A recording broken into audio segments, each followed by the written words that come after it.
Okay, I think I'm live now. So there we go. Welcome to another episode of Fibro Friday. Today's a special one because for those of you who don't know, it's actually Earth Day. And there is a strong connection between the environment and fibromyalgia health in general. So that's what I'm going to talk about today. Hi, Philip. How are you? So yeah, I mean, what's the connection between health and the environment for everybody, not just for a, perpetually sicky like me?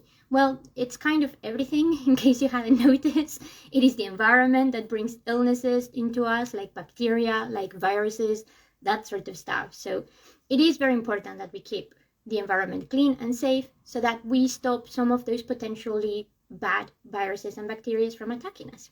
I'm doing all right. Thank you so much. A great example of how not to keep the environment, safe and happy and why humans end up then very sick is COVID.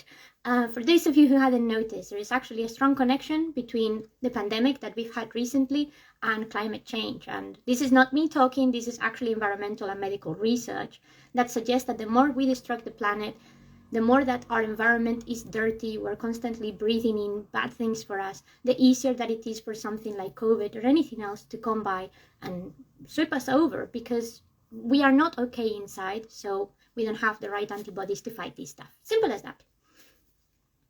For a chronically ill person like me and many others, this is, as you can probably imagine, even worse, because, well, now we have this lovely nickname. We are at risk people, we are vulnerable, and all of those high alert flashing lights that society has suddenly put about us, which is not necessarily to say we are more likely to get bad than anyone else, but that if we get bad, things are going to happen to us. But that's just because we have our problem from factory, and that's how chronic illness can be really deteriorated by external factors. That's the reason why if I catch a flu, I may suffer a fibromyalgia flare, and between the flu and the flare, things may just get very nasty for me. But it doesn't make me any more likely to, have another health issue than anyone else. It just means if I catch it, it can be bad because of the pre-existing condition.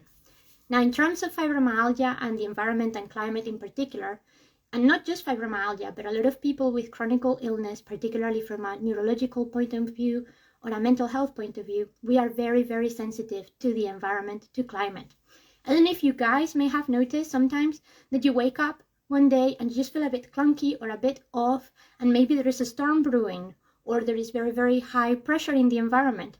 Everybody in the planet is subject to all of these things. It's part of biology. As simple as that. It's the same reason why we have internal clocks that tell birds when to fly off south or north for migration. It's the same reason why certain species know when to breed. It's the same reason why people of old knew when was a good day to sail and not a good day to sail. We have it internalized. It's just because we've evolved, we are not so susceptible to these things from a rational point of view. We sort of just suffer them subconsciously. Now, for someone like me who already has a brain that doesn't catch up to those signals very well, the fact that the environment and the climate keeps on changing is really distressing, because at best I can just about figure out I am too cold in the winter from external measurements. Like I can tell the temperature is telling me it's 5 degrees outside, wrap up, even though my body may be thinking it's Caribbean summer and it's all fine. It is hard for people like me who don't have control over those parameters to adapt to the environment changing so dramatically through the processes that we're seeing on Earth. The higher that we keep on pushing the planet, the more demanding that the climatological situation is going to become. It is almost impossible for a chronically ill person to go through a spring like what we're having, when we have snow one day, sunshine the following one, rain the other one, and understand what they need to do to take care of themselves, because you just can't prepare for everything.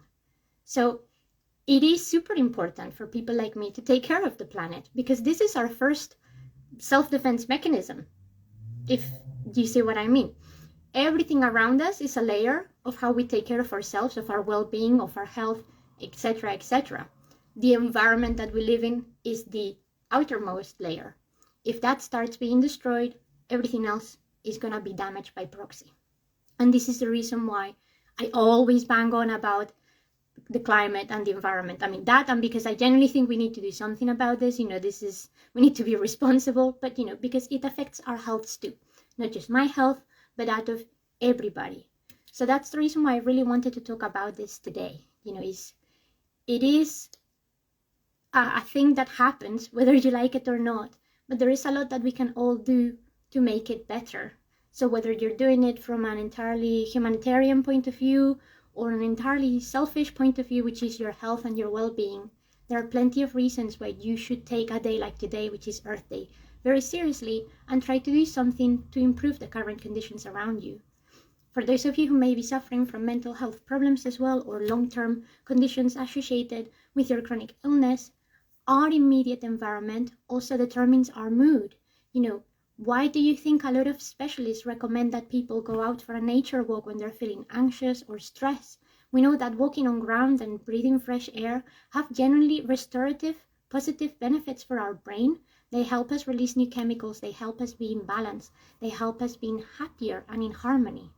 For a person with a chronic illness, that is super important because we get easily overwhelmed because of everything that we have to deal with due to our illness.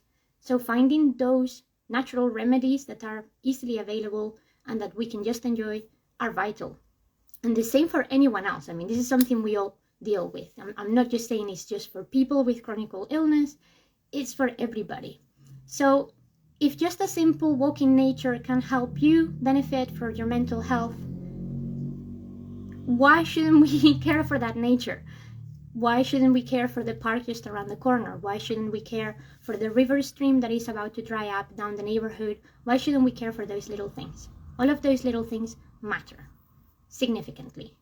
And that is the reason why I wanted to remind you today of this strong connection between one thing and the other. We can't really make do without the environment. There is no planet B. So it doesn't matter if you're healthy or not. I mean, the result is going to be the same for everybody. But particularly if you care about the health and safety of others, and if you are the kind of person that preaches, keep your mask on because you are helping society, you're helping others with their health, great. But also do your recycling, lower your carbon emissions, eat more green, eat locally, produce things locally, do those type of things that are going to help us all have a better, cleaner life. It is the same thing, even though you may not think it is related, it is the same thing. So, that's what I'm ending this preaching today. I hope you all can understand how the environment has a direct impact in our life and in our health and well-being.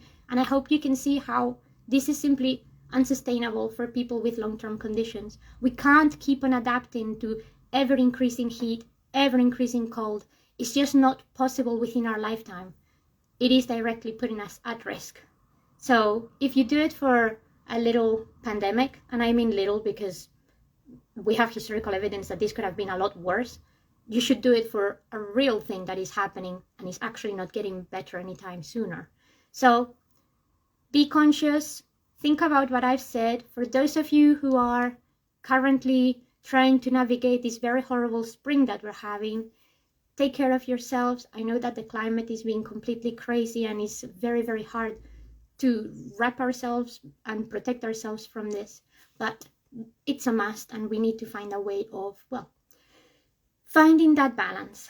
And I'm unfortunately coming to the end of the stream, guys, but thank you so much for joining. Hi, Mike. And anyway, I'll catch you guys at some other point. But yeah, please think about it. Think about how the environment affects everyone's health, and think about what you can do to help each other. Thank you. Bye.